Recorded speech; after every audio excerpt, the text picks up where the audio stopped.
Hey Pretty Girl Club, I am back here in these YouTube streets. I had to take a day off because yesterday was my birthday, so happy birthday to me. I am now 32 years old. Shout out to my millennials. Shout out to my post-wall baddies. No, I'm kidding. But I want to talk about this whole Diddy situation with Cassie, and I'm gonna make this a part three of the When Black Men Think They Own You series because I think that Diddy is a fantastic example of this. He's one of those men who reminds me of many of the stereotypical African American men that we see who come from underprivileged backgrounds, and as soon as they get a little bit of money and a little bit of power, their true colors come out. I've noticed that oftentimes, black men view it as a sign of status or a sign of success to get with a racially ambiguous or non-black woman. And so Cassie definitely fits that bill. I can totally see why he was, preying upon Cassie. She is significantly younger than him. And this kind of reminds me of the whole red pill talking points where they want to specifically go after a woman who is as young as possible so that she is, kind of more naive and easier to train. And I just feel like a lot of guys do that because they know that most of the women in their age group would not take their BS. When it comes to Diddy, he already had a horrendous reputation, but unfortunately, I don't actually think that it's that uncommon for men to behave like Diddy, regardless of race or socioeconomic status. In fact, I have not once in my life met a woman who has not been harassed or assaulted or mistreated by a man.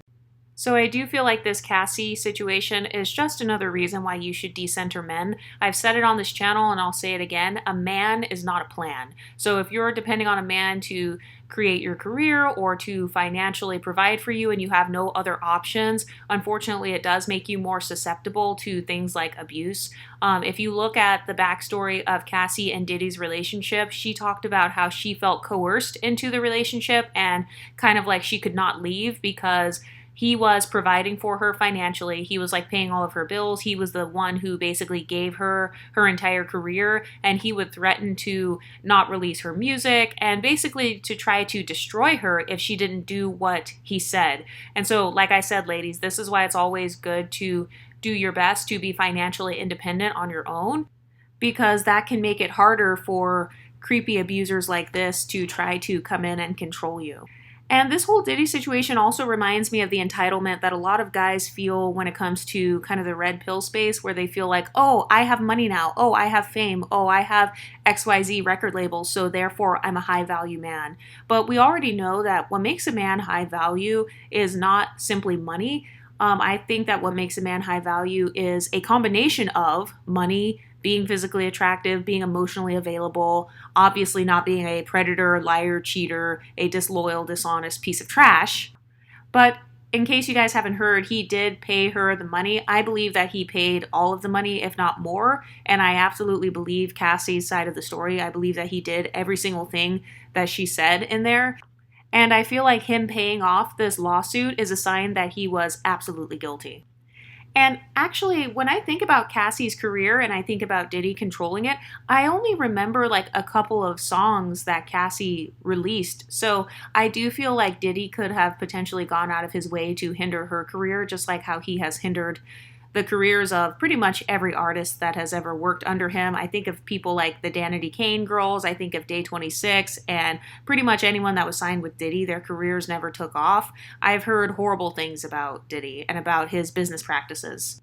But I would say that this is the downside to being a quote unquote preference. It's the fact that a lot of men who hate themselves, they not only tend to be abusive, but a lot of these men will go out of their way to target us because they feel like we will somehow make them look better or make them look straighter or make them look like they're more high value than what they really are. When I think about Diddy and Cassie, I genuinely do not think of true love. That's not what I think their relationship was. I think it was absolutely based on control and coercion. And I think that this actually happens to a lot of MLS women who are young and vulnerable.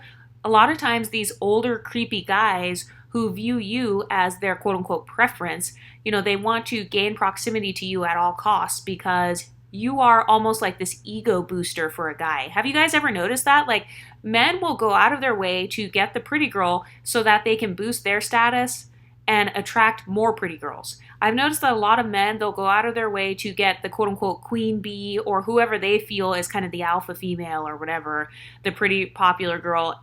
And then they will use that status and that approximation to that girl to then cheat on her with a harem of other girls. And I noticed that that's what a lot of NBA players and rappers and celebrities, or just men in general, like to do. I know that that's happened to me before, and I'm sure that that's happened to a lot of you guys before, where let's say no girls were interested in a guy at all, but then as soon as you show interest in that guy, then suddenly he becomes a prize to these other girls. And I've noticed that a lot of women will specifically try to be the side chick to the boyfriend of the attractive girl because it makes that girl feel like, oh, I'm more attractive than her. I'm prettier than her because I slept with her man or I stole her man or whatever. And I think it's just very immature and very juvenile. But we see this happen all the time. I've seen this over and over in Hollywood where a guy will go out of his way to get the pretty girl to prove that he is straight or to use that girl to attract more attention to himself, so that he can then, have some sort of harem behind the scenes. Or I've seen guys try to specifically target the young women, the young, naive women. I've noticed that this has happened to a lot of us exoticals where a man in a position of power will specifically target you. For me personally, that has happened a lot. Usually the men who try to target me or hit on me or whatever, they tend to be men in positions of power. So it'll be like my boss at work or like a teacher or a professor or some sort of coach or some sort of man who can use his power as almost like this dangling carrot. And I know that that's happened with a lot of you ladies where let's say you're just trying to do your job or you're just trying to do your passion and you're kind of like a Cassie where you're just like this ambitious girl, you're just living your best life. You have pretty privilege and that has helped you to succeed, whether it was in the modeling industry or in your own personal job, working in an office somewhere. And then some guy, some CEO type of guy or some guy who like owns companies or whatever, he tries to dangle like a better lifestyle in front of your face in hopes that you will then attach yourself to him. This is what I actually think happened with Will and Jada Pinkett Smith. I think that at the time, Jada Pinkett she was young, she was at the peak of her career, and Will Smith, he was up and coming as well. And I personally believe that behind the scenes, Will Smith could have kind of dangled that in front of her, like, hey, look, I'm going to be this up and coming actor. I will protect and provide for you. I'll pay all your bills. Just be my wife or whatever. That's kind of what I feel that the dynamic was with Diddy and Cassie as well, where he's like, hey, like I can build your career up. I can help you to become better. I can basically elevate you. And actually, this makes me think of Jay-Z and Beyonce as well. Sometimes I feel like these men, they see us young exoticals and for whatever reason, they feel like they can fill in the gaps in our lives or they feel like they can somehow elevate us higher. But I would just say be careful with those types of guys because sometimes those guys have ulterior motives, as we can see with this Diddy and Cassie thing. But this is another reason why I think that when it comes to something like sexual compatibility, that's very important to talk to your significant other about because some guys, like I said, for those of you ladies who don't care if your man watches porn or whatever, what if your guy has a specific type of porn he likes to watch, such as watching you with paid male escorts? Then what?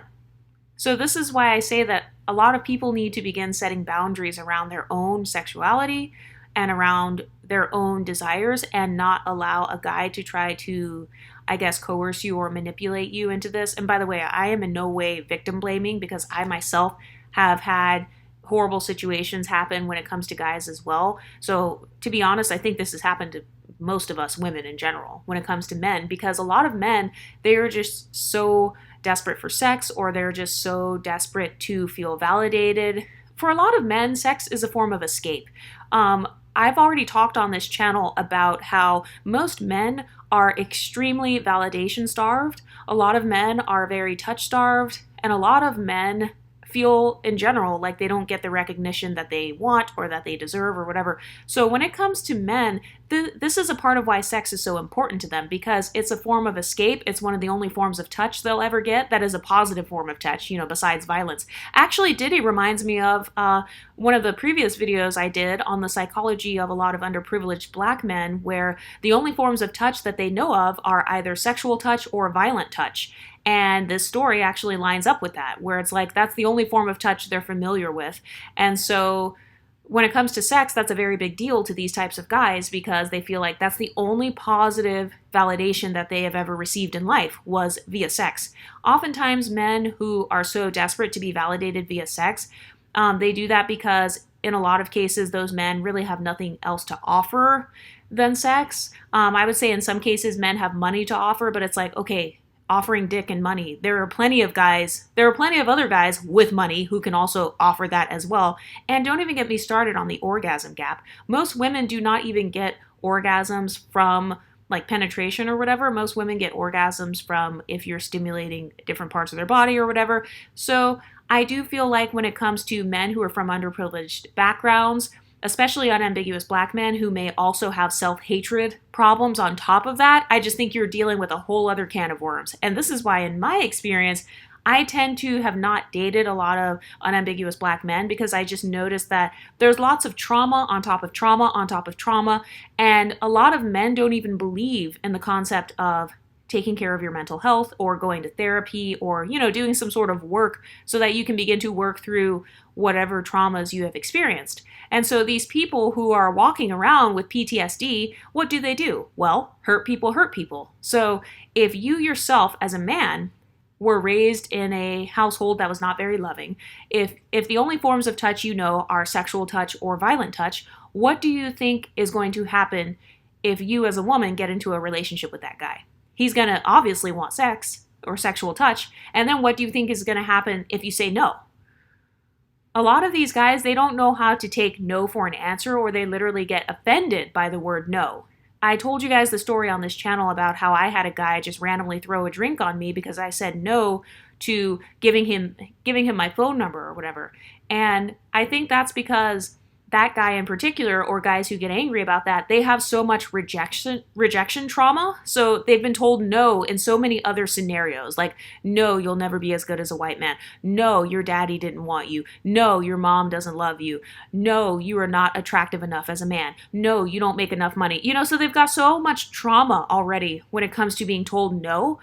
Most men who are underprivileged have been rejected thousands of times. I may even go as far as to say tens of thousands of times, especially if you're counting a man who is an underprivileged, unambiguous black man. They've got so many things that they're dealing with in life. By the way, I'm not trying to make an excuse saying that it's okay for these people to go out and inflict trauma on others, but I do think that is a part of the reason why they inflict that trauma on others, because in their minds, they may be thinking, wait a minute, it's not like I'm raping you right now. I paid these male escorts to do this, so I'm paying money, so I technically have good morals, because they are so demented on the inside, or their lives were so much worse than yours, and their trauma is so much worse than yours to the point where they feel like, oh, it's not a big deal. I just slapped her in the head. I mean, I've literally been stabbed before as a guy. I have heard so many guys, especially if they're like, let's say they're from the hood or whatever, I've heard so many of those guys use that as an excuse. They will literally use their own trauma as an excuse. They'll say, oh, well, you're being too sensitive. All I did was talk shit about you. All I did was give you a little backhanded slap. All I did was push you down the stairs. I've had other guys stab me before. I had my own brother punch me in the face. And then they'll compare their traumas to yours. And because their traumas are worse than yours, they feel like it is okay to inflict that trauma upon you in order to level the playing field. And I already talk about this on my channel, how we see this dynamic happening with MLS people in general. So a person like Cassie, Diddy is going to most likely view Cassie as someone who is more privileged than him naturally. So, pretty privileged. She's got the racial ambiguity going for her. So in his mind, he may feel like, as an unambiguous black man, he's got more disadvantages than her. She doesn't even have to really be able to sing, and she can still have a hit or whatever. Maybe he had to do some crazy things just to be able to make it in the rapping world or whatever. So a lot of people who feel like they are beneath you in the social hierarchy, they will go out of their way to traumatize you and torment you so that they can even the playing field. Because a lot of people assume that if you look like Cassie or have the type of lifestyle as Cassie, let's say you're a model, singer, or whatever, a lot of people will assume, well, your life is not as hard as mine, or you didn't have to work as hard to get to where you are, so guess what? I'm going to make you pay for it. I'm going to make you pay behind the scenes. And I've actually seen this happen in the workplace before, where a lot of your coworkers, they may be jealous because you start off at a higher salary than what they started off at. And so now they want to try to push as much work onto you as possible. They want to not help you as much as they possibly can. They don't want to tell you where the files are. They don't want to tell you even where the bathroom is, where the cafeteria is. They don't want to share any extra information with you that can help you because they feel like you're already starting off at a higher advantage than what they started off to. So it's kind of like that mindset of, I suffered, so you have to suffer. It took me 10 to 15 years to make it in the music industry, and so how dare you make it in the music industry within 5 years? Or, you're just a pretty face. That's the only reason you made it. So guess what? I'm going to make it harder for you behind closed doors. I've seen that psychological dynamic play out in so many other scenarios, and I'm not saying that that's guaranteed what happened with Diddy and Cassie, but it does remind me of those talking points that I've talked about on this channel. How a lot of people, if they start off underprivileged, and let's say they were bullied really bad, like worse than you were bullied, then suddenly whenever that underprivileged person gets any sense of power or any form of a platform, then they will try to use that platform to destroy the ones who remind them of their own pain. We've seen this a lot in the Black women empowerment space, and I've seen this a lot in the red pill space as well, where it's almost like a revenge movement, where it's like, okay, let's go against the pretty girls. Let's tell them they're not pretty. Let's tell them they're sixes at best. Or, let's go against the MLS women. Let's tell them they're mediocre. Let's try to tell them they're ugly. So this dynamic that we see with these rap artists or unambiguous men or underprivileged people in general getting a position of power, it could even be the person at your job who, maybe they just got the manager position. Then they want to go out of their way to make your job a living hell because they feel like, oh yes, I finally got some power. So now I'm going to soak up every ounce of that power. I'm going to make it a dictatorship. And I've noticed that a lot of people, they tend to have these power tripping episodes because they themselves have always felt powerless when they didn't have that money. I can almost 100% guarantee you that a lot of these unambiguous men who come from these bad backgrounds, but then they become rappers and stuff, a lot of these men know that they wouldn't be shit without the fame and the money.